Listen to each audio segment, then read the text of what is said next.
Hello children, hope you all doing good. Let's start today's chapter, separation of substances. Warm up.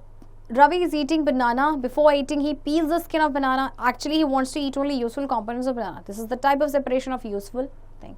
देखिए रवि जो है बनाना खा रहा है. कोई भी बनाना खाएगा आप तो क्या करेंगे, उसके छिलके को आप पील करेंगे और सिर्फ उसके अंदर का जो यूजफुल कंपोनेंट है उसे ही आप क्या करेंगे, कंज्यूम करेंगे ना. तो ये जो टाइप है आपका सेपरेशन का है, जिसमें हम सेपरेट कर रहे हैं यूजफुल थिंग को. Why is separation necessary? Perhaps you eat namkeens और mixture containing groundnuts. Some of you who like groundnuts would pick them out and eat them first.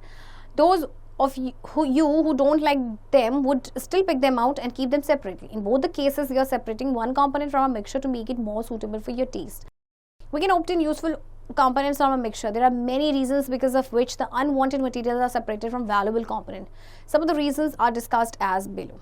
अच्छा देखिए, आप जैसे माना आप नमकीन खा रहे हैं, ओके, या मिक्सचर जिसमें आपके ग्राउंड नट्स हैं.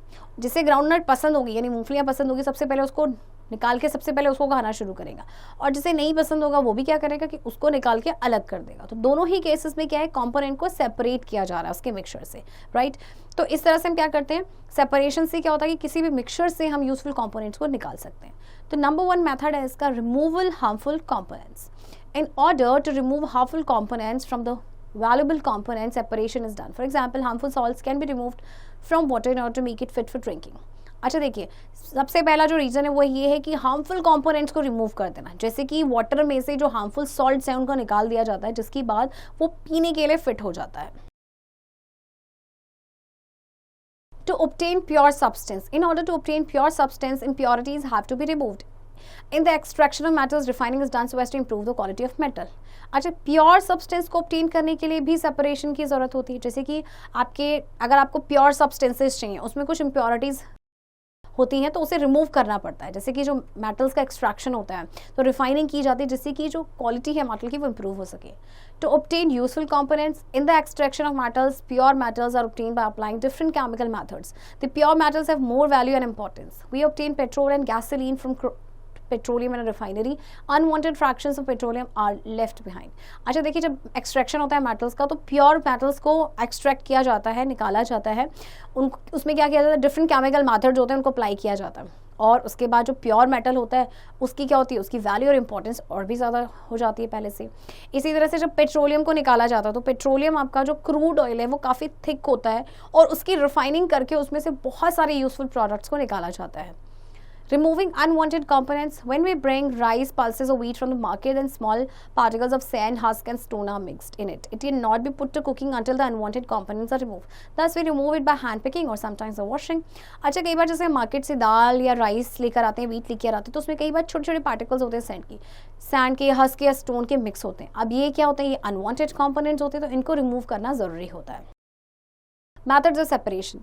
The method which is adopted for the separation of mixture depends upon the size, nature, mass and density of the impurities. We adopt different methods when the mixture is dry and when it is in solution state. We give below the different methods which are adopted as a technique that is being used in our day-to-day life. Okay अच्छा देखिए, अब depend करता है आप जो ये separation कर रहे हैं वो डिपेंड कर रहा है कि मिक्सचर में साइज़ क्या है, नेचर क्या है, मास या डेंसिटी क्या है इम्प्योरिटीज़ की. Okay. Threshing. When the crop of wheat is cut from the field, it is packed in the form of bundle for drying. After it is dried, stalks have to be removed to obtain clean wheat. For this, a machine called thresher is used. The bundles of wheat are put in the thresher, which separates the wheat from stalks and hashed. It throws out the stalks and chaff at a distance. This is a modern technique. Some poor farmers do this by trampling the bundles of wheat under their feet or the feet of animals. It can also be done by threshing the bundles on a rock.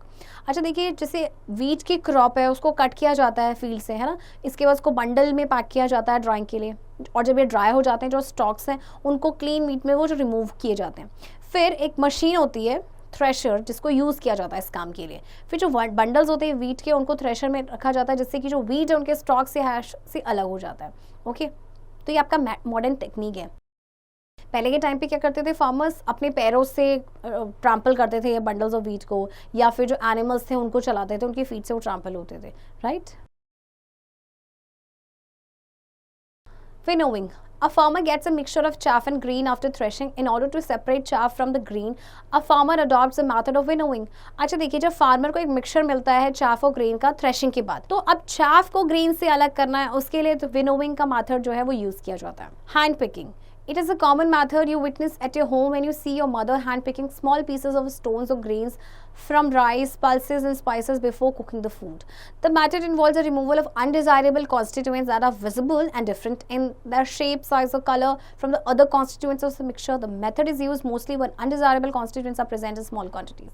अच्छा देखिए, आपने देखा होगा कि अब आपकी mummy जब चावल बनाती है घर में, तो पहले उनमें से कुछ ग्रेन्स के पीसेस होते हैं, या कई बार क्या होता है पल्सेस भी होती है मिक्स उसमें, तो उसमें क्या होता है कि उनको अलग कर देते हैं, है ना. तो इस मेथड से क्या होता है कि जो अनडिज़ायरेबल कॉन्स्टिट्यूएंट है, यानी जिसकी ज़रूरत नहीं है, उसे अलग कर दिया जाता है. बट इसके लिए भी क्या होता है कि जो अनडिज़ायरेबल जो कॉन्स्टिट्यूएंट है वो विजिबल होना चाहिए, यानी उसका शेप डिफर होना चाहिए, साइज और कलर डिफरेंट होना चाहिए. Okay. In a field, the farmer adopts this method to collect the plant parts of economic value to him. A farmer has to hand pick the cotton balls from field. Similarly, a farmer has to hand pluck the corn cob from the crops in his field. It is a laborious work that a farmer has to perform during the harvesting season. अच्छा देखिए, जैसे आपका जो crop जब harvest हो जाती है cotton की, तो उसमें क्या करते हैं कि फार्मर क्या करते हैं, हैंड पिक करते हैं, कॉटन बॉल्स को निकाल देते हैं, है ना, और उसके बाद वो जो आपका कॉर्न कॉब होता है उसको हैंड से प्लग कर देते हैं क्रॉप से. ठीक है, तो ये काफ़ी इसमें टाइम लगता है, और इसको जब भी हार्वेस्टिंग सीजन होता है कॉटन का, इस टाइम पे फार्मर्स को ये फार्म में काफ़ी ज़्यादा इस टाइम पे मेहनत करनी पड़ती है. Sieving. When the sand, pieces of rocks and seeds are very small, then they can pass through the sieve but not the wheat, then this method is use. The wheat with impurities is put in the sieve and move from side to side. The small impurities move down the sieve. अच्छा देखिए, जब आपके sand या rocks के pieces हैं या seeds हैं वो बहुत ही छोटे हैं कि वो सीव से पास हो जाएंगे लेकिन वीट नहीं होगा, तो इस मेथड को यूज़ किया जाता है. सेडिमेंटेशन एंड, अच्छा एक्टिविटी भी तो है.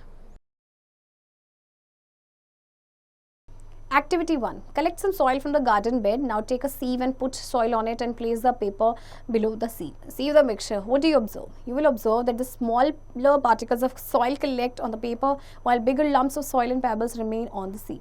देखिए आपने क्या करना है, गार्डन से आपने कुछ सॉइल को कलेक्ट करना है, एक सीव लेना है, उसमें सॉइल को डालना है और उसके नीचे पेपर को रख देना है. अब आपने मिक्सचर को सीव करना है, छानना है ना, तो आप देखेंगे कि जो स्मॉलर पार्टिकल्स होंगे सॉइल के, वो आपके स्मॉलर पार्टिकल्स वो आपके पेपर पे आ जाएंगे, जबकि जो बड़े लम्प्स होंगे जैसे सॉइल है या पैबल्स है वो आपके सीव पे ही रह जाएंगे.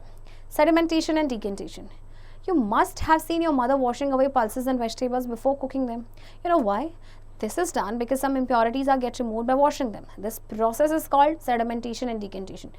Sedimentation is a process in which the heavier soluble particles are allowed to settle at the bottom of the container. The insoluble solid which separates from its suspension is called sediment.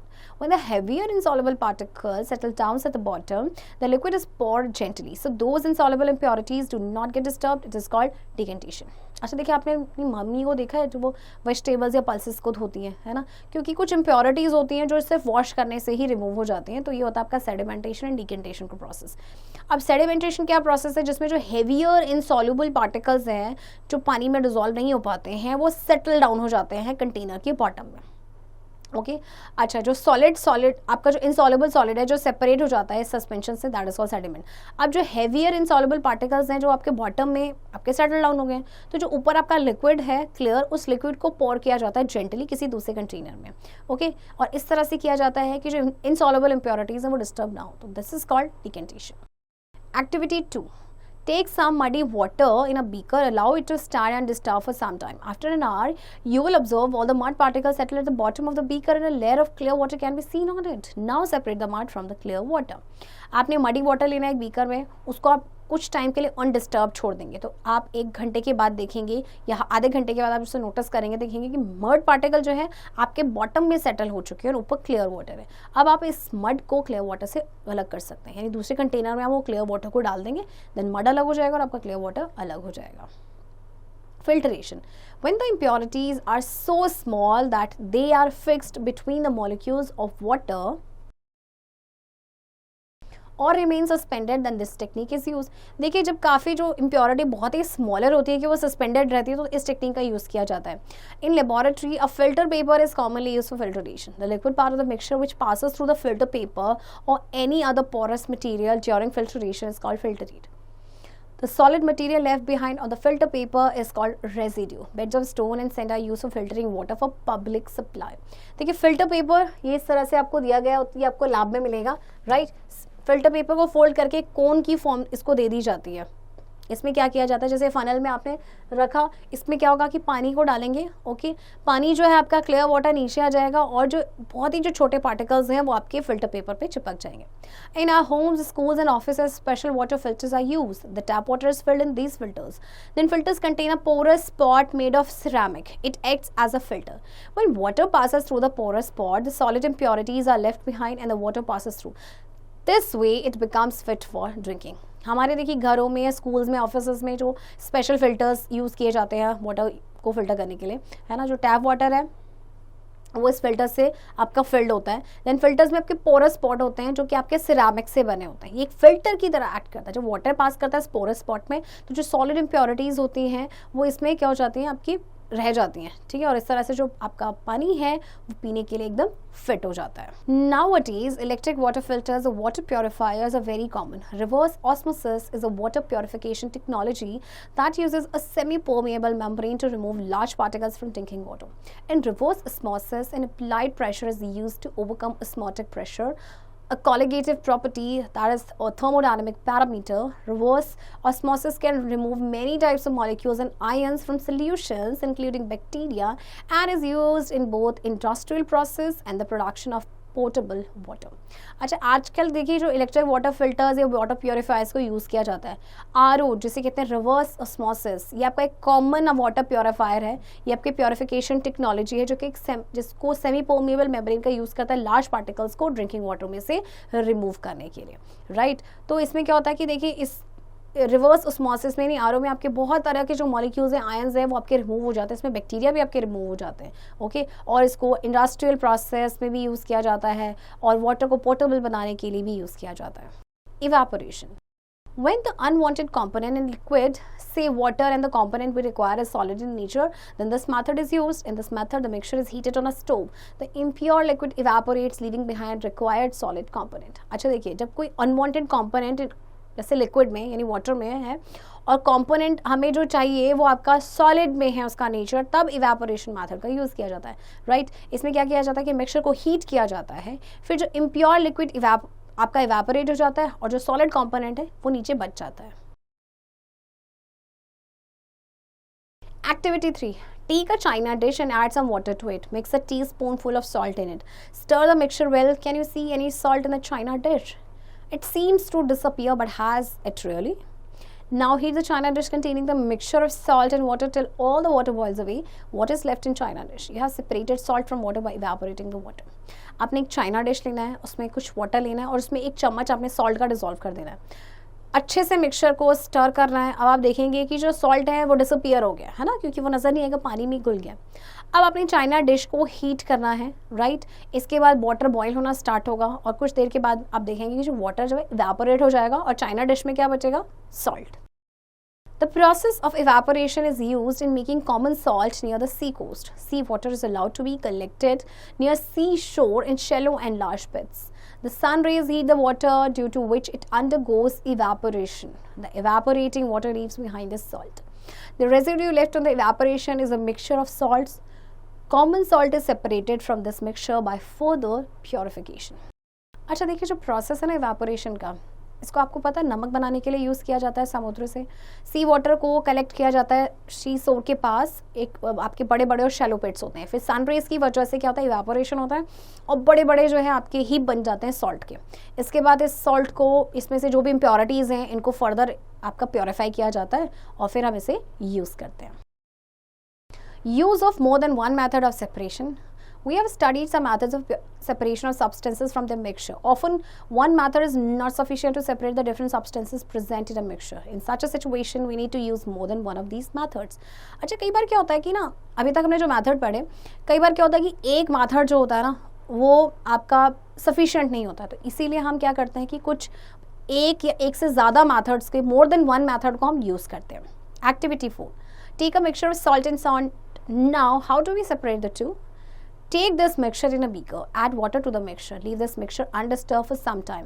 Use filtration or decantation process to separate sand from the mixture. This decanted liquid contains water and salt dissolved in it. Now pour this liquid into a kettle and close the lid. Heat the kettle and observe the steam coming out from the spout. Take a metal plate with some ice in it and hold this plate just above the spout of the kettle as shown in the figure on the next page.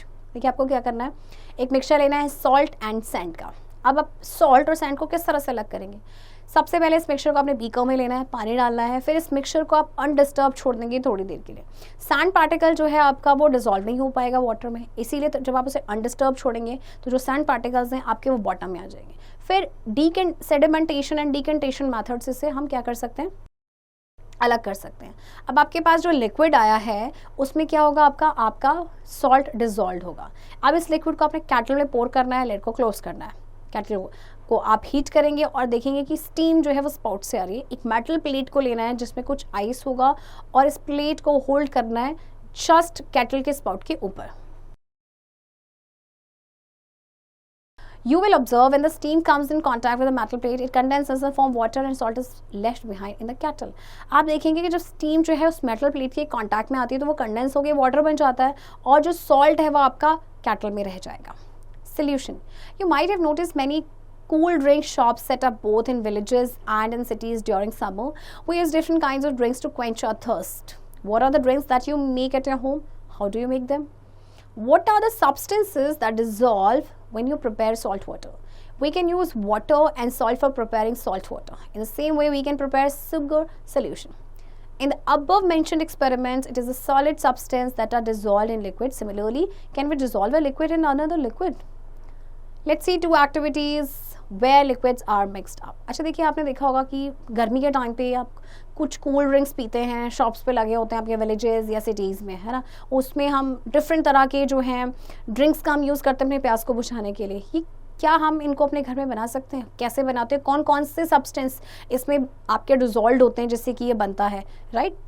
तो दो activities हैं जहाँ पे liquids को mix up किया जाता है. Number 1, 50 gram petrol is mixed with 100 gram kerosene. 100 gram petrol is mixed with 50 gram kerosene. Which is a substance that has dissolved in each case? अच्छा देखिए, फर्स्ट केस में क्या है कि आपका जो 50 ग्राम पेट्रोल है वो मिक्स हुआ है 100 ग्राम कैरोसिन के साथ. एंड नेक्स्ट में आपका क्या होगा कि 100 ग्राम पेट्रोल जो है वो 50 ग्राम कैरोसिन के साथ आपका मिक्स हुआ है. तो कौन सा सब्सटेंस हर केस में डिसॉल्व हुआ है? It is generally considered that the substance which is in lesser quantity dissolves in the substance present in greater quantity. The component present in the solution in greater quantity is the solvent. The component present in the solution in lesser quantity is the solute. Solute dissolves in solvent, forming solution. अच्छा देखिए, generally क्या consider किया जाता है कि जो substance laser quantity में है, यानी कि जो कम क्वांटिटी में, वो डिसॉल्व होता है उस सब्सटेंस में जो ग्रेटर क्वांटिटी में है, राइट. तो जो कंपोनेंट आपका ग्रेटर क्वांटिटी में है उसे कहा जाता है सॉल्वेंट और जो लेसर क्वांटिटी में है उसे कहा जाता है सल्यूट.